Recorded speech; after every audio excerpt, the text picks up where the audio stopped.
손흥민 55분 교체의 충격적인 진실. 엔지 감독의 관련 인터뷰 집중 분석. 아스톤 빌라, 손흥민 때문에 계획이 다 틀어졌다. 해외 반응 외신 소식 인터뷰 분석. 토트넘은 3일, 한국 시각, 영국 런던 토트넘 호스퍼 스타디움에서 열린 2024에서 2025 시즌 프리미어리그 10라운드 서 에스턴 빌라를 4대1로 대파했다. 엔제 포스테코글루 토트넘 감독은 1에서 1로 맞선 후반 11분 캡틴 손흥민을 벤치로 불러들이는 과감한 결단을 내렸다. 손흥민이 동점골을 어시스트한 지 불과 7분 뒤에 벌어진 일이었다. 손흥민은 교체 지시를 받았을 때 놀란 표정을 지었다. 벤치로 돌아간 뒤에도 얼굴을 찡그리는 모습이 중계 화면을 통해 나타났다. 사전에 합의된 교체가 아님을 알 수 있다. 풋볼 런던은 손흥민은 후반 4분 만에 왼쪽에서 절묘한 크로스를 올렸다.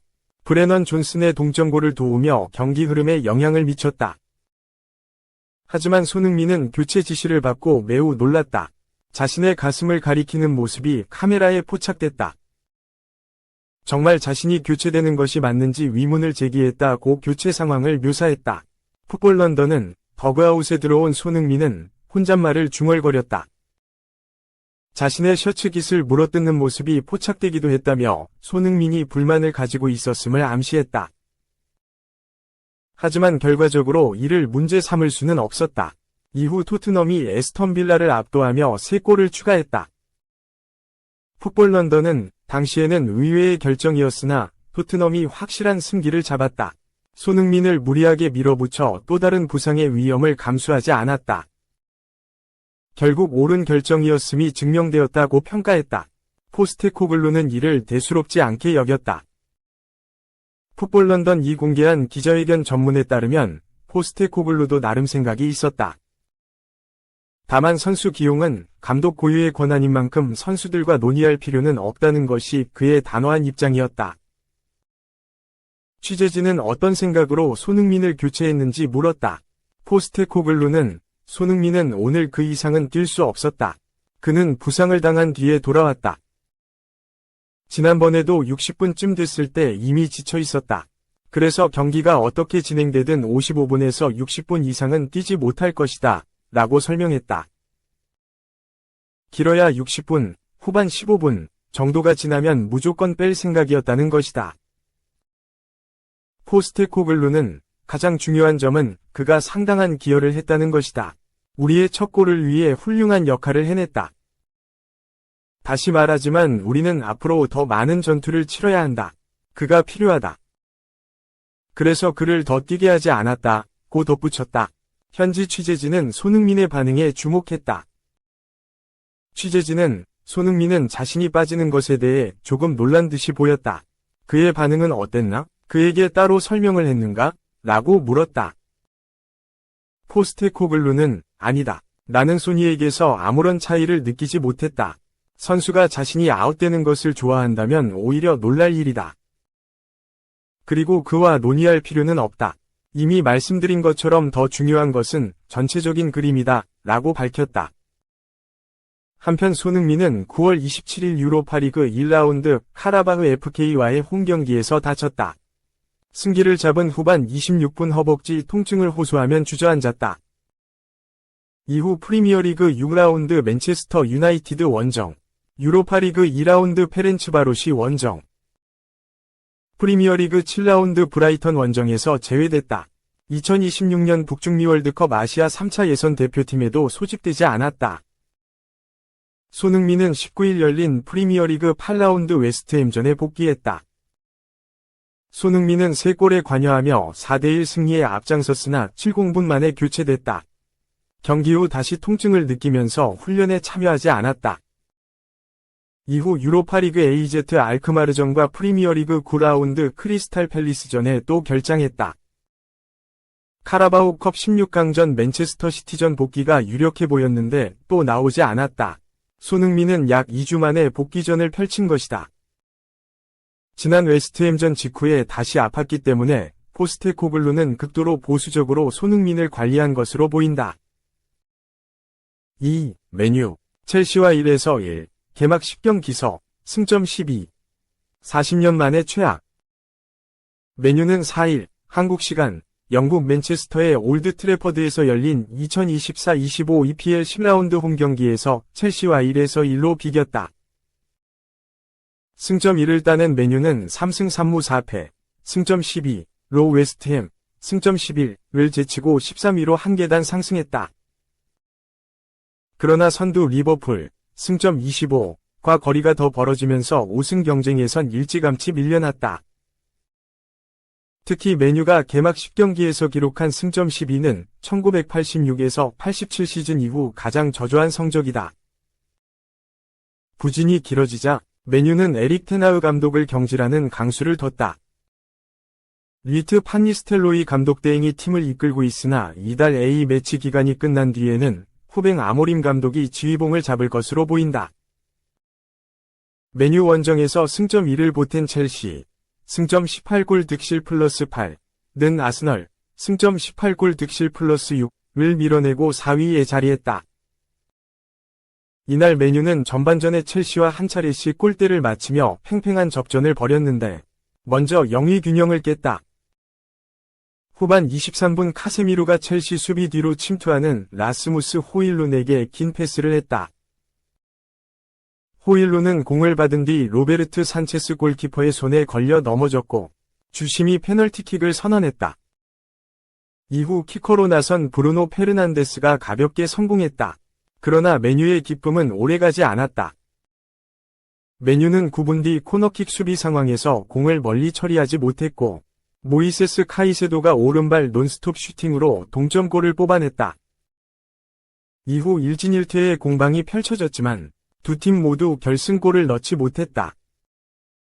메뉴는 후반 44분 알레한드로 가르나초의 오른발 발리슛이 크로스바 위로 살짝 넘어가면서 아쉬움을 삼켰다. 판니스텔로이 감독 대행은 승리하지 못해 아쉽지만 전체적으로 좋은 경기력을 펼쳤다. 선수들은 경기장 안에서 최선을 다했다. 고소감을 전했다. 3. 해트트릭에도 분발해라. 평가. 토트넘이 투자한 금액에 미치지 못해. 웬햄은 토트넘 뉴스와의 인터뷰에서 벨리스에 대해 나는 그런 골들을 많이 봤다. 나는 그런 팀을 상대로 얼마나 많은 골을 넣을 수 있을지 생각해봤다. 선수들이 무너지고 그런 모습들을 보는 것은 쉽다. 하지만 이는 여전히 그의 자신감에 도움이 될 것이다. 나는 그가 리그에서도 더 의미 있는 기여를 하길 바란다. 우리는 아직 토트넘 후스퍼가 투자한 금액 대비 만족스러운 벨리스의 활약을 보지 못했다. 그는 에스파뇰에서 이런 경기력을 더 많이 보여야 한다. 라고 전했다. 벨리스는 2023에서 24시즌 여름 이적 시장 때 토트넘에 합류했다. 아르헨티나 출신의 유망주인 벨리스는 19세의 어린 나이에도 불구하고 완성형 피지컬을 보유하며 토트넘의 새로운 무기가 될 것이라는 기대를 받았다. 하지만 좀처럼 기회를 잡지 못했다. 에이스 해리 케인이 떠나며 센터 포워드에 공백이 생겼지만 엔제 포스테코글루 감독은 히샬리송을 케인의 대체자로 활용했다. 히샬리송이 부진할 때에는 에이스 손흥민을 톱으로 활용했다. 벨리스는 좀처럼 기회를 잡지 못했고 전반기 컵대회 포함 10경기에 출전해 2골을 넣는데 그쳤다. 임대를 통해 반등을 노렸지만 이마저도 쉽지 않았다. 세비야로 향한 그는 정기적인 출전 시간을 얻을 것이라고 예상됐지만 6경기 출전에 그치며 기량을 끌어올리지 못했다. 이번 시즌에도 매각 대상이 됐고 에스파뇰로 임대를 떠났다.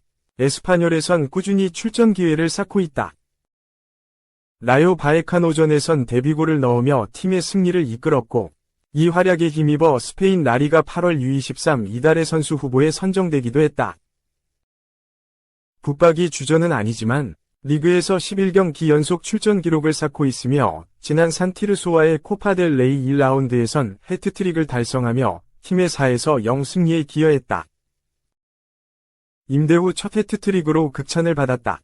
하지만 웬햄은 여전히 그에게 분발을 요구했다. 일리는 있다. 산티르소는 에스파뇰에 비해 상대적으로 전력이 약한 팀이다. 벨리스 입장에선 훨씬 수월하게 공격 포인트를 쌓을 수 있다. 인정을 받기 위해선 전력이 비슷하거나 상위팀을 상대로 하는 라리가에서도 일관된 경기력을 보여야 한다. 4. 저는 그 FW 영입을 반대했습니다. 클롭의 위사 무시 오른쪽 화살표 구단의 강요로 영입 오른쪽 화살표 리버풀에서 살아남았을까? 리버풀이 원하는 선수는 이탈리아 세리에 A AS 로마에서 뛰고 있던 공격수였다. 클롭은 강력하게 반대했다. 그 선수는 EPL 첼시에서 실패를 경험한 선수였다. 그래서 클롭 감독이 강하게 반대했을 가능성이 크다. 하지만 리버풀 구단의 위지를 외면할 수 없었다. 이정효는 리버풀이 낸다. 어쩔 수 없이 그 공격수를 영입했다. 이정효는 비싸지 않았다. 3,900만 파운드, 695억 원이었다. 구단의 강요에 의해 어쩔 수 없이 영입한 공격수. 클롭 감독은 그 선수와 좋은 관계를 유지할 수 없었다. 소위 말해 정이 가지 않았던 것이다. 두 사람의 관계는 항상 차가웠다고 한다. 인간적인 친근함을 나누지 않았고 오로지 업무적인 관계로만 지냈다. 그렇지만 악이나 적대감은 없었다. 서로는 적절한 선에서 서로를 존중했다. 일적으로는 확실한 커뮤니케이션이 있었다. 두 사람은 가끔 긴장감이 감도는 모습을 연출하기도 했다. 둘 사이에 충돌이 일어난 적도 있었다. 경기 도중 격한 말을 주고받는 장면이 포착되기도 했다. 클롭 감독과 그 선수의 불화설은 리버풀 뉴스에서 자주 나오는 내용이었다. 그렇게 클롭 감독과 그 선수는 7년이라는 시간을 함께했다.